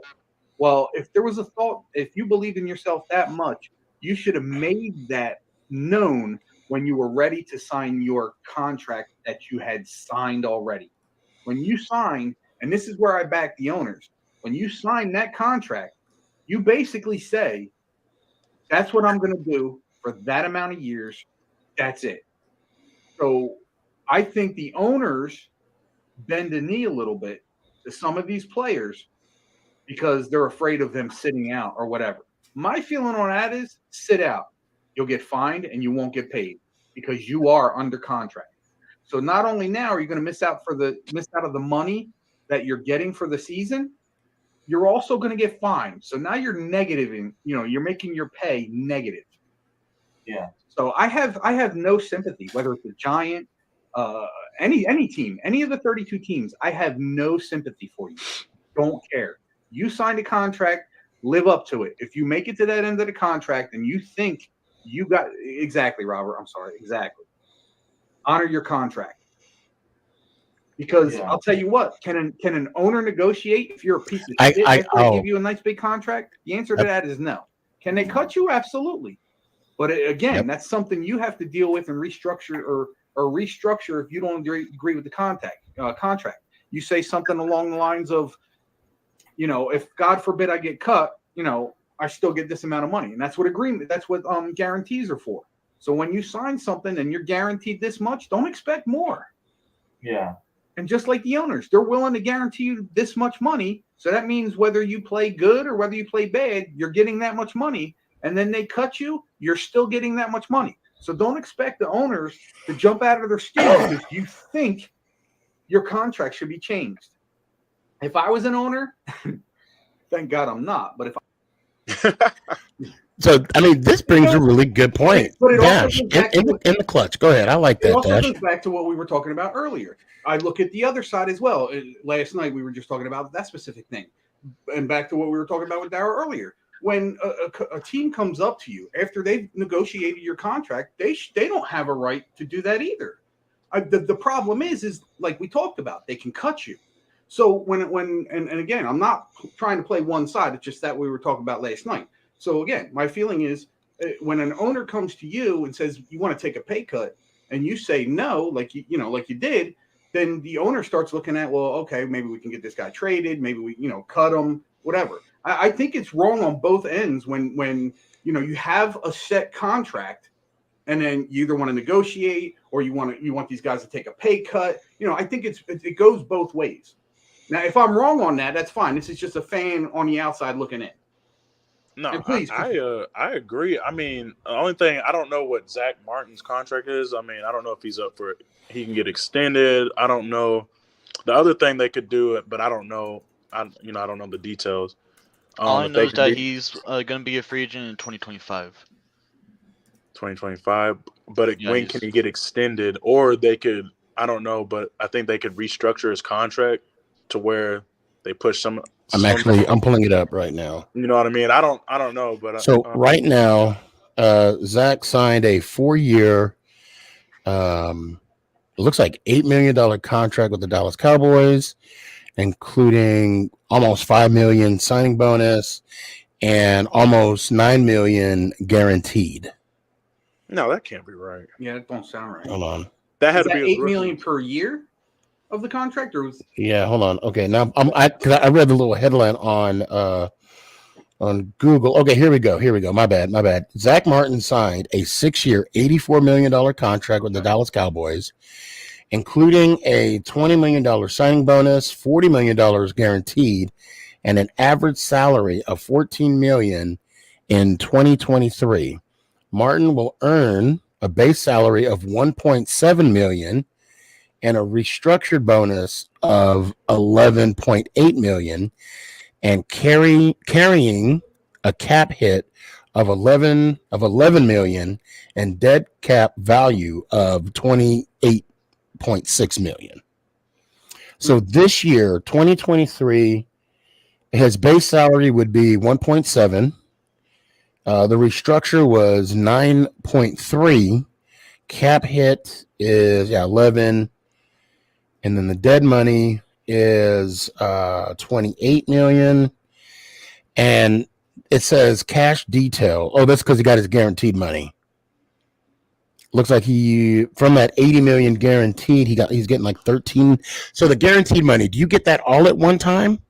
It just depends. But they break it down in the year, because that's what it looks like how I'm looking at that contract thing. Yeah, they could break it down in the year. It could be a signing bonus, or and I would think they broke that down in years. You know what I mean? And he's already restructured once already. That's what it looks like. Yeah, And then he'll be a free agent like Dashit in 2025. Yeah, that's tough. If he already restructure, I don't know if they can restructure again, but at the end of the day, I mean, if they can't do nothing about it, they can't do nothing about it. I mean, I think it's I would imagine for a player, if they restructure and then the team back end loads the money, then it might be worth it. But if not, then For me, I just wanted to bring up what Ant said yesterday. Okay. And I don't listen. I said. And Daryl, I can't tell you. For me, I really appreciate the knowledge that your experience and that you're kind of educating us on this whole process, because as a fan, we don't know. Yeah. We don't. When we see 140 million for 2 years, we see 70 million each year, and that's not the case. That's not the case. And I can't tell you how much I thank you for breaking that down for us. And it sucks to the fact that because basketball, all those contracts are guaranteed. Yeah, like all of them. Yeah. And let me ask you this, Daryl: if all the NFL contracts were guaranteed, well, one, do you think that can happen? Do you think there's a way that can actually happen? And if so, what would in your perfect world, right? As an NFL player, how can contracts be guaranteed? I'll just say that. I would guess it would just be from the revenue from the fans. If the NFL is making enough money, that's the only thing I would think, but I don't know. I really don't know, to be honest. I know. I think in that situation too, you'd almost have to eliminate the cap. Yeah. Oh yeah, that's right. You would have to. Yeah. You would have to. So I don't want to keep you too much longer. You've been on here for an hour and a half. Yeah. But now I can also say the outro. Oh yeah. Oh yes. Dash, please tell or you be the example for Daryl. Yeah. So nice seeing you again for I don't know how long. It's been a minute, but it's good seeing you, Dash. But hopefully you get back on. Yes, sir. And Tuesday. Let's go Giants. Oh, I appreciate you. So what he did actually. So we have a person that does the standard. She's like the standard of. That's the Chiefs fan from earlier. Oh, so okay. Hold on a second. Let me bring her in for a little bit. I thought the audience could ask questions, Sneak. Well, Chris, I've been waiting for you. Chris, so I put out the link like 3 or 4 times. I thought you were going to click on. I'm going to put, you better hurry up because I don't want to keep Daryl too much. He got a brand new baby. He ain't sleeping out throughout the night. Wifey's probably like, what the hell is going on? It's like, who are you talking to? Steve. Well, Sneaky G, man. Yeah, Sneaky. Oh, yeah, don't say Sneaky G, man, because then she'd be like, sounds hideous. Like, well, Sneaky's a guy, and he wear khakis. Chris, I put the link out there. Anyway, so we were talking about the AFC Championship game, and that was your last game, right? Yeah. Yep. Oh my God, I'm trying to take this off. This thing is acting funny. Okay, there we go. Sorry, real quick. Oh no, you're good. And that was you said that was your last game, right? Yeah, that was my last game. And what's your takeaway from that game? What you can remember? My takeaway is that we were going to go to the Super Bowl. I know we had one more game left, but I was like, okay, we're about to beat the Chiefs. I don't think we could have lost. In my head, I was like, we're not about to lose this game. Josh was playing crazy. He was playing lights out. We just completed like the most impossible 2-minute drive ever. It was crazy. I was on the clock. And then, we went to overtime. I forgot what happened before that to get to overtime. 13 seconds happened. Was that Sorry. the 13 seconds? Yeah, that was the 13 seconds. Yeah, that was the 13 seconds. So that happened. I was like, oh my gosh. But I still thought we were going to win. But then you guys got the coin flip. And then I think Tyreek went off after that. Yeah. Yeah. So here's a question for you. So did you know that was your last game before it happened? Or was it something you mulled over after the game? After that, I'm not gonna lie. My first impression was like, "Yeah, we lost, but I'm about to go on vacation." I'm retired now. I can say it now. I was like, I'm about to go home. I'm about to go relax. I'm tired. It's been a long and stressful season for me and my family. So, and then the second thing I thought, I was like, "Yeah, I'm about to come back and be a very good right guard because I finally got comfortable, at right guard. So I was like, yeah, I'm about to come back and dominate." I was like, we were already established out there. We had a house and everything. I was like, I'm about to come back and dominate. I didn't even think we weren't going to come back. Yeah. And does it get cold in Buffalo? I know that's stupid. I love the people of Buffalo. I love the fans, but it is very hard to live in Buffalo if you're from the South, if you're from Texas. You know what I mean? Yeah. It's the snow. Oh my! Like we had a mountain of snow in our front yard, taller than me. You know what I mean? Just a big ass mountain of snow. Like, and then like the sun stops coming out, man, around like after September. I feel like it's hard to live there, bro. It's very hard, but what makes it fun to live there is the fans and the organization. That's what really makes it fun to live there and the people there. Yeah, he ain't lying about that snow either, because last year they just had a huge snowstorm where it literally dropped 6 feet of snow. Yeah.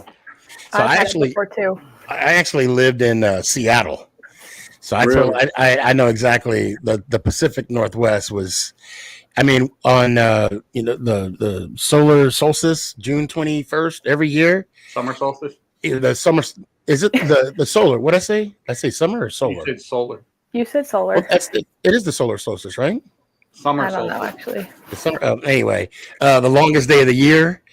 Yeah, it literally did not get dark until like almost 12 o'clock at night, like almost at midnight, and it was crazy. And it still stayed light out. Oh, that's crazy for the whole time. But Chris did have a question, and it is in the comments. So let me see if I can find it. Okay. So Dallas Cowboy Chris says, and it states, I played all 3 positions on the offensive line. I'm sure you did. Also, what was your favorite position on the offensive line? Did you play center? Hey, for me, I like a challenge, so I'm still going to say right tackle was my favorite. Because blocking, like, man, just being out there on the edge and being, like, on an island, bro, and blocking really good pass rushers and doing that the whole game, you feel like a fucking badass. I'm not going to lie. But the easiest for me, once I got it down, I felt like right guard was easy and it was still fun to play too. But I would say right tackle for me was my favorite. Okay. I'm going to put you on a spot real quick. Yeah. Who's the player that you went against a few times that you can say, I got him? He has nothing on me. Oh, this is going to be good. This is an exclusive. I'll make it count. Here we go. Sorry, Daryl. I'm that guy. So at a point, I mean, I felt like, and I don't want to disrespect nobody. Cam Jordan, I felt like I played him well every time, pretty much. Now I did have some help. I'm not gonna lie. Every tackle needs some help every now and then. I had chips, but like I felt confident going against him, and he's a really, really good pass rusher. He'll probably be a Hall of Famer, but I felt really confident going against him, man. Good choice of words. I played really well against him. Hey, I had my moments against him too, where he you know what I mean. But we go in the backstage and he's back there going, "I whooped his ass." Yeah, he'll probably, if he ever saw this, he'll be like, "What the?" You know what I mean? But he was a really good pass rusher, but I felt confident against because to me he was like a bigger guy. He was still fast, had amazing moves. Counter move on counter move on counter move, but I felt better going against bigger guys, you know what I mean? And so I just felt more confident going against him.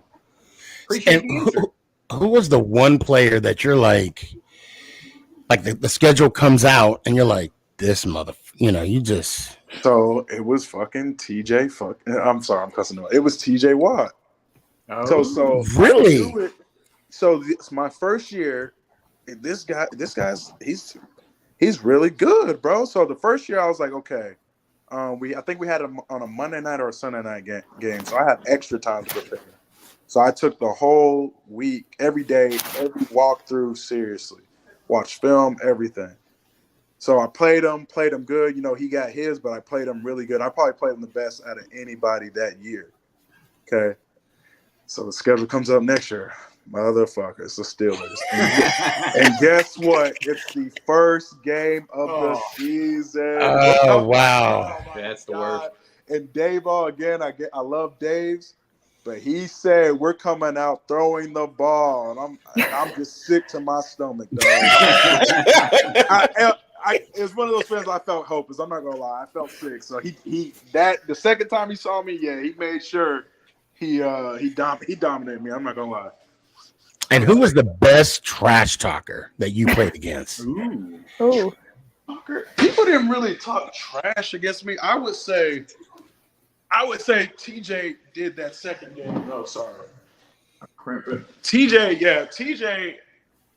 that second game talked a lot of trash to me. But yeah, people didn't really talk trash to me a lot.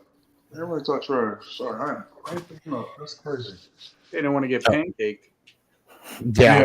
But I didn't really talk either unless somebody talked bad. But people didn't really talk trash to me. And McNugget, I'm sorry. Do you have any questions for Daryl? Okay.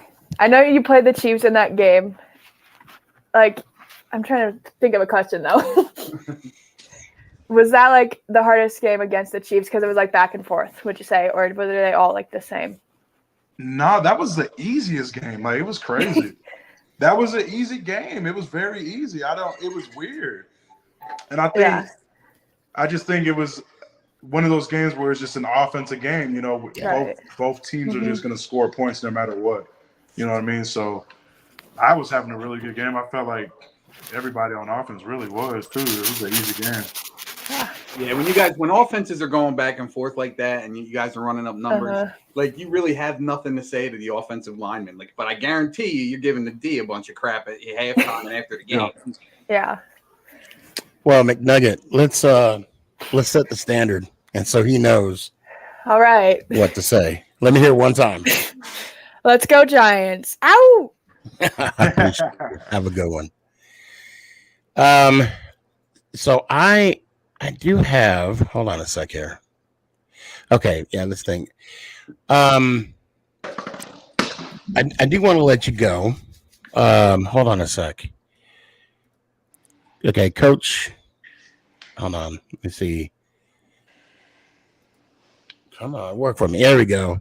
So Coach said, did Daryl add butter and syrup to any of those pancake blocks? Come on now.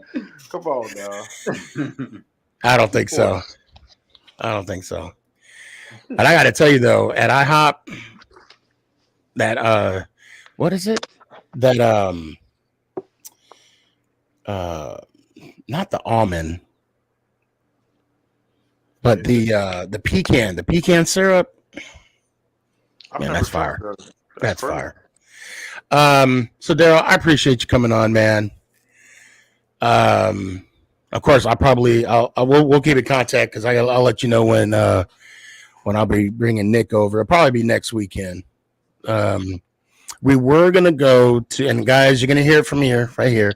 We were gonna go to the Giants training camp, but we made a decision to kind of nix that for this year. They're sold out. Yeah, well, I was able to get. I'll probably give my tickets away. I'll do a giveaway or something. But yeah, if you want them. Oh, but before I let you go, you want tickets to Saturday night? No, I'm not gonna be able to make it. I'm actually going. That's crazy. I'm going up there tomorrow though. Oh, okay. Yeah. Okay. Yeah. Tell Coach Coles I said what's up when you see him. I will. Yeah. And they're going to the playoffs next week too? It's this Saturday, actually. No, playoffs is this Saturday? Yeah, this Saturday and next Saturday. And okay, I hope they win. So yeah, we can go. Hopefully, I can go next week though. Okay, and and if I got tickets, man, I got you. Yeah, just let me know, brother. So anybody, I mean, this is Coach Williams. If you want to get his shirt, you know where to look. Look him up on his merch. And tell everybody where they can find you. Go to www.trenchmobwith2bsacademy.com. TikTok, Instagram, Trench Mob Academy, Facebook, Trench Mob Academy, and I'm on Twitter as well. And if you can't remember any of that, just hit me up and I'll give you his handle on all those.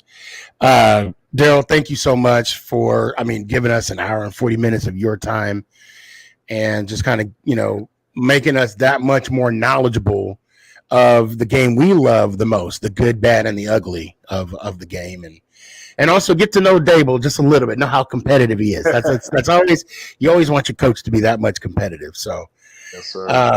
That being said, can I hear it one time? What am I supposed to say? New York Giants, go New York Giants, woo! Well, it's let's go Giants, and then yes, the Ric Flair. Let's go, let's go Giants, woo! I'll take it, brother. Have a good night. Thank you so much, man. Appreciate Be y'all, good. Man. You have a good one.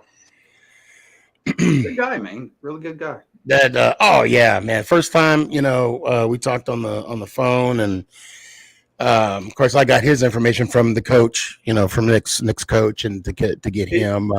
Is Dash still in the backstage? Yeah, he is. But I need to bring on Raphael. No, I just wanted to ask. Yeah, I just want to Dash. You can put it in the comments. I just wanted to ask: was that your way of trying to see if I would backtrack on my statements from last night? Because clearly, you see, I didn't do that. Oh, I didn't take that. El Capitan. Well, I don't think Dash would do that. I just think he was busting chops. Yeah. Oh man, it's been a minute. How you doing? It's been a minute, and I was watching your show because yesterday I just went to the show with Ann, and of course I just wanted to make it short. And well, it's been a while, and I cannot wait for this football season. And I'm gonna tell you something because right now we have Jimmy Garoppolo and Davante Adams, but the combination between both is gonna be on this season. It's gonna be very crucial. It's gonna be crucial because I know. Why are you shaking your head? You don't think Garoppolo, Jimmy G? I'd say Jimmy G. Jimmy G. He's a good quarterback. Okay. He's a game manager. He's not gonna go downfield when it comes to Davante Adams like everybody thinks he is. And if he does, it's only gonna be a few plays. Everybody knows that Jimmy Garoppolo, for the most part, is a dink and dunk quarterback. Yeah, exactly. But those things are gonna happen like this one. But I need to improve about all the defense and the offense, and I guarantee that the linebacker room is gonna be fully with Robert Spillane, Luke Masterson, and of course Devon Diallo. Because I remember that Devon Diallo in the first season was really nervous because he didn't understand about the system right now. But at the second season, he needs to improve it to say, "Hey, I got this with it already." And believe me or not, good question. This is gonna be a very interesting about the linebacker room, because if you have Robert Spillane, Jim, if you had Luke Masterson and Devon Diallo, then the linebacker room is gonna be really explosive. So I don't know if you follow these guys. They're awesome. The two giant. I think so. I hop on their show every now and then. Giant goofball. Let me know if I follow you. Please call me out, and if I don't, I will. I had the opportunity to watch them on the show, and that was the live stream that I just hopped in. And I would love to go on their show, of course. Emac, I'm going to bring you on right now. Hello. So I want to know what this news is. Yes. Did you hear about what Saquon Barkley said the Giants front office yesterday? It might have been yesterday. As far as the whole if he sits out or not type thing? I guess he said F you to the whole Giants organization. All right, so he didn't. He didn't. A lot of people are taking that. What he's saying is if he was that type of player, he could easily say F you to the Giants, F you to his team. But he did clarify, he goes, I'm not that kind of guy. However, he did say that, at first the question wasn't there about sitting out. He said, I never could see myself doing that. He goes, but is the question there? Yeah. So he's kind of letting you know something's got to get done here. I don't think he sits out, but I think he's just putting it out there to let everybody know, or make everybody feel like, I do have some kind of leverage. It could hurt him, but it's to be honest, he doesn't have any leverage. He does. I mean, what he has to do, he has to sign. Now, if he signs the tag that, week 1, that Monday, okay, I get it. I understand. But you don't want to go in a situation to where you lose the team, and you don't want to be a distraction or even a cancer. And I'm not saying Barkley's going to do that. I'm not. He is not that type of player. But you don't want to lose the locker room, because look, at the end of the day, I know money's a big deal. It's a huge deal. What I'm seeing from it's the root of all evil. But at the end of the day, you want to win a Super Bowl. If he goes out, if he comes out, plays on this tag, balls out, then he has more leverage than he did this year. Then, because they have to pay that man. Yeah, pay that man his money. Exactly. If he balls, if he balls out, because he had a successful season, and if I'm not mistaken, I want to say out of the 5 years contract, where he had 1,000 yard. I'll get you all but 1 year, and that was the year he was pretty much out. He was out, right? Okay. Yeah. Well, here's another thing nobody's really brought up about the whole Saquon situation. Hold on, Emac's been trying to say something for the last 5 minutes. Go ahead, man. I've been looking at this guy's question. Says, do we even know Jimmy G's plays this year? Heard that was in question. I think that I was. Isn't he coming off of an injury? And he was foot injury. Yeah. I want to see that surgery. Foot injury. If you guys want to call me a liar about the Saquon news, all you want, I'm just letting you know. We won't do that. We won't do that here on this show. No, I'm letting you know what I just saw on Facebook or. Oh no! No. We won't. No, we won't do that. I think so. When it comes to situations like that, if you read a transcript of what the interview was, you can definitely misinterpret what he said. Yeah. But when you hear the validity in his voice and the way he talks about it in that actual interview, he doesn't come across as a bad dude. All right, I'm just seeing what I'm seeing. No, you may be seeing what you're seeing, and you may be interpreting what he's saying in a different way, which is understandable. And I just pulled that up too. Yeah, 3 out of the 5 seasons. Okay. His rookie year, 2018, he had 1,300 yards. 2019, he had 1,003. 2020 was when he got hurt throughout the year. 2021, he didn't even make 600 yards, and then of course last year he has 1,300. He's sitting at 4,200 yards right now. 4,249.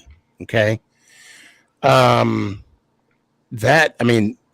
the Giants, that's just. And I can't remember how many total yards Tiki has. I think Tiki's in the 10,000s, ain't he? I think so. I think so too. While you're looking that up, I just wanted to bring this up real quick. Yeah, 10,499. Yeah. Yeah. So I wanted to bring this up. I don't think a lot of people are. I think some people might. Thinking about the Saquon Barkley situation and whether he signs the tag and whether he shows up for training camp. Here's why I think he shows up for training camp. Because if he waits till the last minute, if he waits till the week before or the week of week 1, the game, it's going to be, it could very well, and I think it leans more towards an issue of the fact that he's not going to be game ready. He's not going to have, the physicality of when, they're practicing and preseason, and that could end up turning on him and he can end up hurt again. Don't you guys think running backs have become a liability now today in the NFL because how they keep being hurt? It is great liability. I still think quarterbacks are a bigger liability when it comes to injury. Yeah, and the turnover for quarterbacks are, what I think is it's quite cheap. You know what? You're right, Ant. And I'm going to say this. You're right about the about him going into training camp. You know what? If I was him, I would go to training camp. And here's why. That $10 million guaranteed. Yeah. If he knock on wood, if he gets hurt in training camp, he's still getting paid. The reason I'm saying liability is for running backs because of fantasy. That's probably just me though. Oh, gotcha. Yeah. Because wide receivers in the first round are so much more reliable now. Let's see. They're Tiki more was tougher. Marshall Fault with 2 less seasons with an average per year, almost match both rushing and receiving TDs is the only difference. Yeah, I agree. And I think play styles are pretty important for position of players for fantasy. Like quarterbacks, mobiles are more important than pocket passing. Backs, the game is starting to change that way. I mean, it's starting to.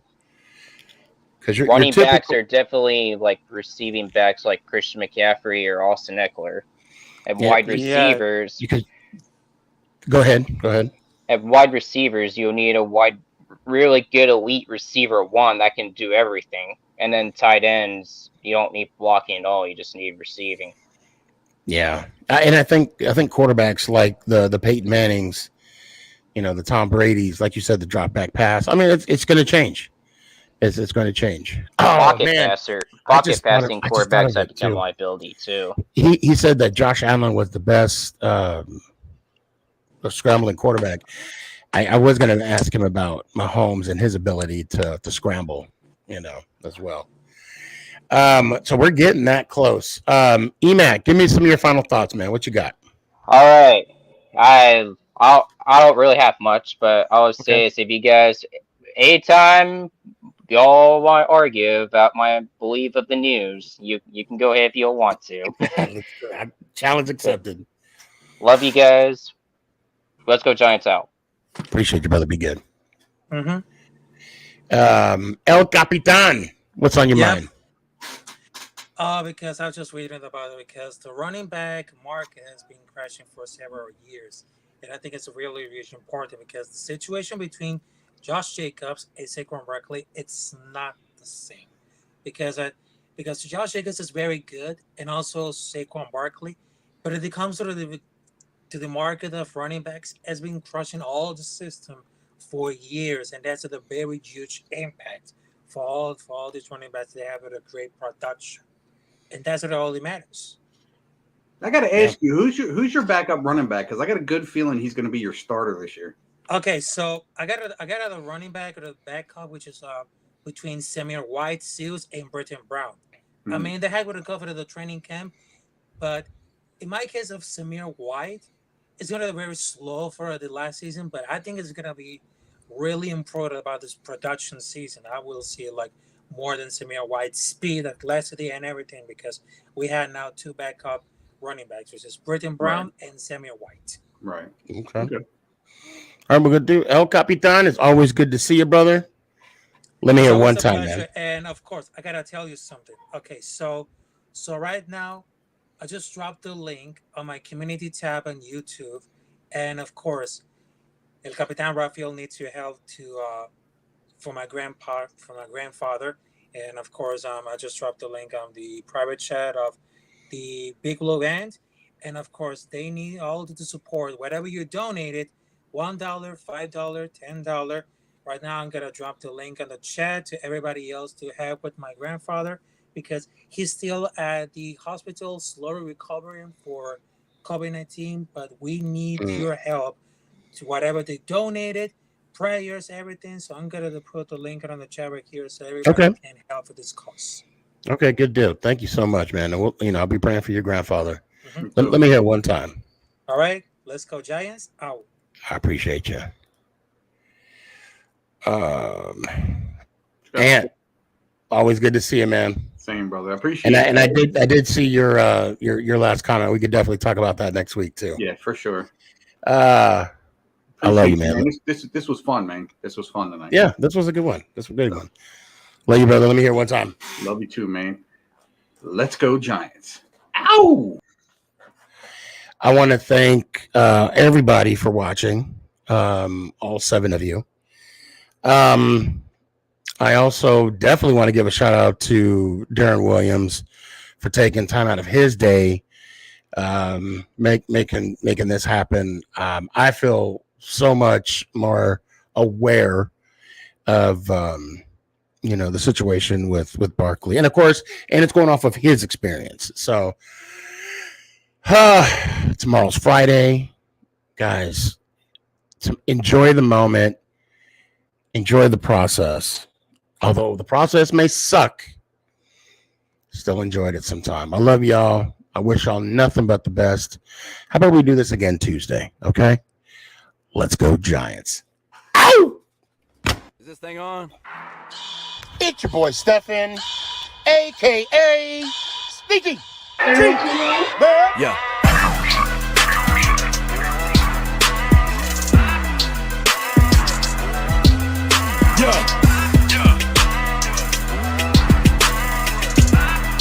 Lyrical assassin. Let's go Giants.